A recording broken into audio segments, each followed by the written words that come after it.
اب اس کا ایک شارٹ کلپ ہے, اس پر عنوان دیا ہوا ہے کہ گستاخ رسول عمر کا نبی صلی اللہ علیہ وسلم کے منہ پر کھجوریں مارنا, العیاذ باللہ. یہ گستاخ خود ہیں اور سیدنا عمر رضی اللہ تعالیٰ عنہ پر بہتان لگا رہے ہیں.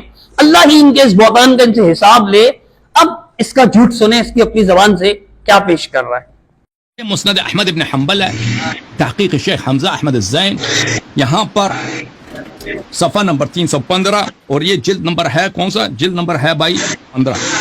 یہاں پر یہی حدیث ہے, حدیث نمبر 20647, اسناد صحیح. فاخذ عمر العذق فضرب به الارض حتى تناثر البصر قبل رسول اللہ صلی اللہ علیہ وسلم. خوشے کو اٹھا کے زمین پہ دے مارا اور وہ رسول اللہ صلی اللہ علیہ وسلم کے پہ لگے. اس میں کہیں بھی یہ بات نہیں کہ سیدنا عمر رضی اللہ تعالیٰ عنہ نے نعوذ باللہ ثم نعوذ باللہ کھجوریں رسول اللہ صلی اللہ علیہ وسلم کے بابرکت چہرے پر مار دی تھی. کہیں بھی یہ بات نہیں.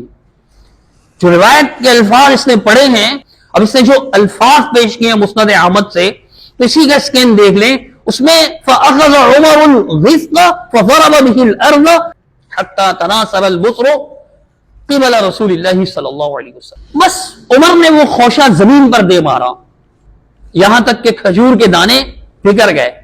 اور بصر کہتے ہیں کچی کھجوروں کو, جن کو ہم کراچی والے, ہمارے کراچی میں عموماً اس کو کھجی کہا جاتا ہے. یلو کلر کی ہوتی ہیں, گولڈن کلر کی کھجی تھی وہ, اور کھجی اچھلتی ہے, پھینک کر دیکھ لیں. وہ خوشہ انہوں نے پھینکا تو اچھل کر کچھ کھجوریں رسول اللہ صلی اللہ علیہ وسلم کے پاس بھی چلی گئیں. دوسرا والا اس نے دیا امام بہقی رحمۃ اللہ علیہ کی کتاب شعب الایمان کا. تیسرا حوالہ امام طحاوی حنفی رحمہ اللہ کی کتاب مشکل الآثار کا. ان سب میں یہی الفاظ ہیں, لیکن کسی میں بھی ایسا نہیں ہے. اور پھر اس نے وجہ بھی نہیں بتائی, پوری حدیث پڑھتا بھی نہیں کہ لوگوں کو سمجھ میں آئے. بات دراصل یہ حدیث مسند احمد میں موجود ہے, مترجم آپ کے سامنے لگا رہے, تسلی سے پڑھ لیں, جس کا خلاصہ یہ کہ ایک بار رسول اللہ صلی اللہ علیہ وسلم نے سیدنا ابوبکر صدیق, سیدنا عمر فاروق رضی اللہ عنہما کو اپنے ساتھ لیا. ایک انصاری کے باغ میں گئے, ان سے کھجی کھانے کی فرمائش کی, کچی کھجوریں وہ لے کر آئے. پھر اللہ کے رسول صلی اللہ علیہ وسلم نے ان سے ٹھنڈا پانی مانگا کہ ٹھنڈا پانی پلائیں ہمیں. انہوں نے اللہ کے رسول صلی اللہ علیہ وسلم کو اور صحابہ کرام حضرت ابوبکر صدیق, حضرت عمر فاروق رضی اللہ تعالیٰ عنہ کو ٹھنڈا پانی بھی پلایا. تو اللہ کے رسول صلی اللہ علیہ وسلم نے اس موقع پر ارشاد فرمایا لَتُسْأَلُنَّ عَنْ هَذَا يَوْمَ الْقِيَامَةِ, قیامت کے دن تم اللہ کی نعمتوں کے بارے میں تم سے سوال کیا جائے گا. حضرت عمر رضی اللہ تعالیٰ عنہ یہ بات سن کر لرز اٹھے کہ اللہ کے رسول اس کے بارے میں بھی پوچھا جائے گا. فرمایا ہاں. تو عمر رضی اللہ تعالیٰ عنہ نے وہی پھینک دیا وہ خوشہ جو ان کے ہاتھ میں تھا.